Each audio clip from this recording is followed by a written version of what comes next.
영역인가? 라는 주제를 가지고 찬반 토론을 해보도록 하겠습니다. 먼저 찬성팀 인사해주세요. 안녕하세요. 반대팀 인사해주세요. 그럼 찬성팀 의견부터 들어보도록 하겠습니다. 저희는 과학은 가치 중립적이라고 생각합니다. 먼저 가치 중립적이란 과학적 사실이나 기술 그 자체는 철저히 중립적인 것으로서 아무런 다른 의미나 가치를 지니지 않는다는 것입니다. 즉, 과학자는 연구한 기술에 대해 향후 책임을 질 필요가 없다라고 생각합니다. 과학은 그 나름대로의 순수성을 가지고 있으며 이를 선하다, 나쁘다 평할 수 없습니다. 예로는 박테리아에 대한 연구가 있다고 하면 그 연구는 박테리아에 관한 지적 호기심을 충족시켜주는 것일 뿐 다른 사회적 의미나 정치적 한을 띠지 않는 순수한 것입니다. 예로는 북한의 만류 인력 법칙이나 천동설, 콩리브 급수의 지동설과 같은 순수한 목적의 연구가 있습니다. 감사합니다.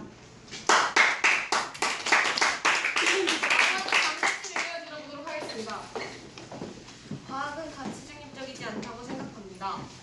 물론 단순한 과학기술의 발전에 기여하는 연구는 중립적이라고 할 수 있습니다.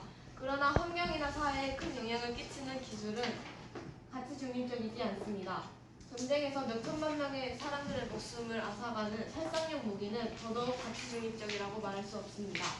과학 자체는 아주 객관적이고 확실한 학문이라는 거 잘 압니다.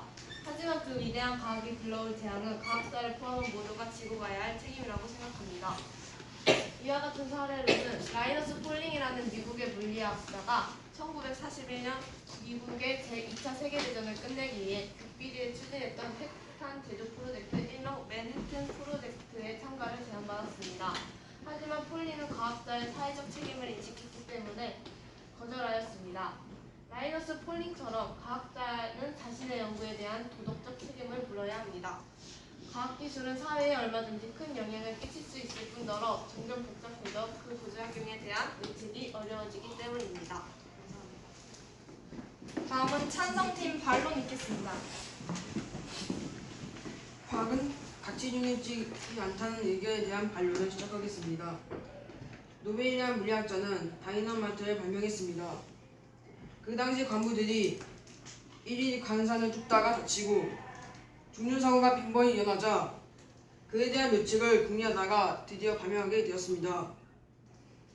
노벨은 다이너마이트를 살상무기로 사용될 것을 예상조차도 하지 못했습니다.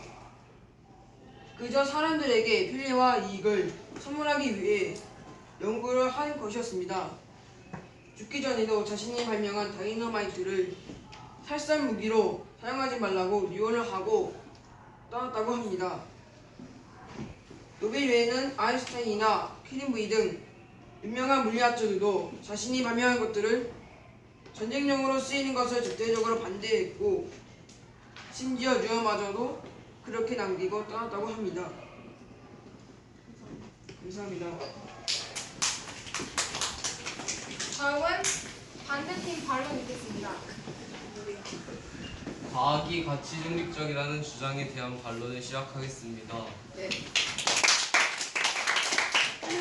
물론 노벨이 다이너마이트를 사람을 죽이는 목적으로 발명하지 않았다는 것은 사실입니다. 근데 초반에는 방사선 폭발용 다이너마이트를 팔아서 이익을 보기 위한 돈을 벌기 위한 상업적 목적이었습니다. 노벨이 돈을 벌기 위한 수단을 팔았던 다이너마이트로 인해 전쟁이 참전했던 셀 수 없는 사람들이 목숨을 잃었으며 심지어 오늘날 노벨의 별명은 죽음을 파는 상인이라고 합니다. 감사합니다.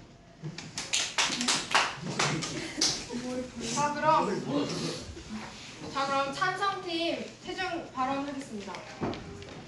과학은 가치 중립적이다의 최종 발언으로는 과학은 증거를 바탕으로 사실 명제를 다루는 학문이기 때문에 도덕이나 법, 사회 문화적 가치와 무관하다고 생각합니다. 즉, 과학자는 연구한 기술에 대해 향후 책임을 질 필요가 없습니다. 감사합니다. 다음은 반대팀 최종 발언 있겠습니다. 과학은 가치 중립적이지 않다의 최종 발언으로는 과학기술은 양날의 검이라 어떻게 사용할지에 따라 결과가 하늘과 땅 차이로 달라집니다. 그러므로 과학자들은 자신이 연구한 기술에 따른 책임을 져야 한다고 생각합니다. 두 팀의 의견 모두 잘 들었는데요. 유빈이가 최종 발언을 한 과학은 도덕이나 법, 사회문화적 가치와 무관하다. 나는 과학은 가치중립적이다. 라는 의견에 동의하시는 분들은 손을 들어주시기 바랍니다. 반대로 지은이가 최종 발언을 한 과학자들은 자신이 연구한 기술에 따른 책임을 져야 한다. 라고 생각하시는 분들 손을 들어주시기 바랍니다.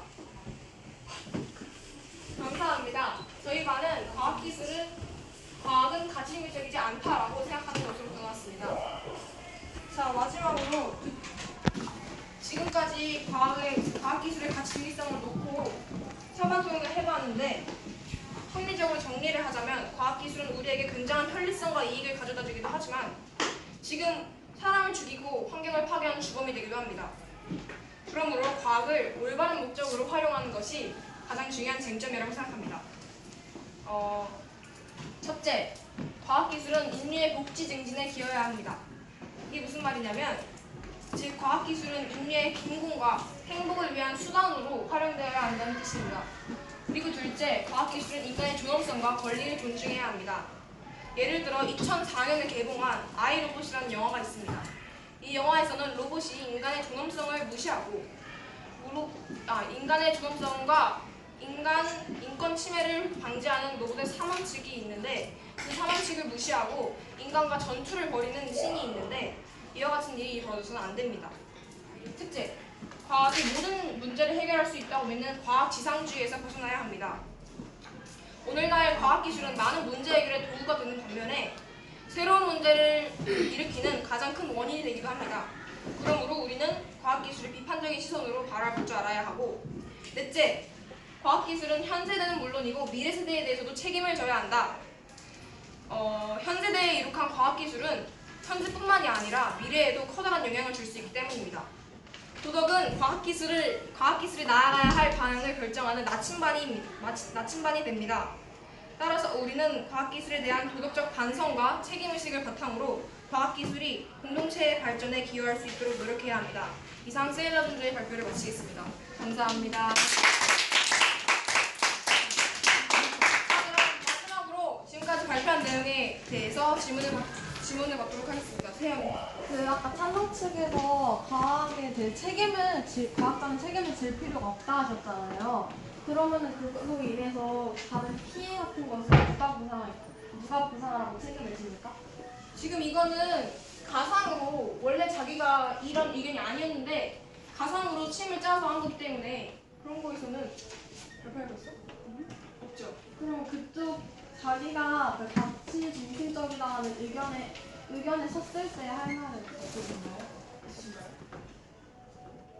과학자는 연구한 기술에 아무 책임을 질 필요가 없다가 저희의 의견이고 그 과학은 그 남들 스마트폰 가지고 직접 호기심을 충족시켜주는 것일 뿐이라고 아까 발표를 했습니다. 그러니까 그걸 말고 거기에 누가 책임을 져야 할까는 생각이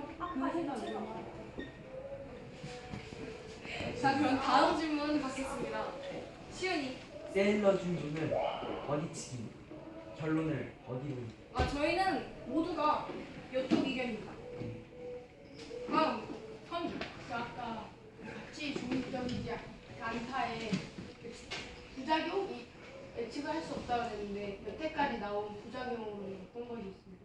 여태까지 과학기술이 아까 소영이 조가 발표했던 유전자 변형식품에 대한 부작용도 많고 건강에 대한 검증이 되지 않았을 수도 있고 그리고 환경 파괴 만약에 골프장을 짓는다고 치면 많은 나무를 베어야 하잖아요. 그런 것처럼 숲이 사라지는 많은 부작용들이 지금 발생하고 있죠. 다음 질문 있으시면 주세요. 없으시면 이걸로 발표를 마치겠습니다. 감사합니다.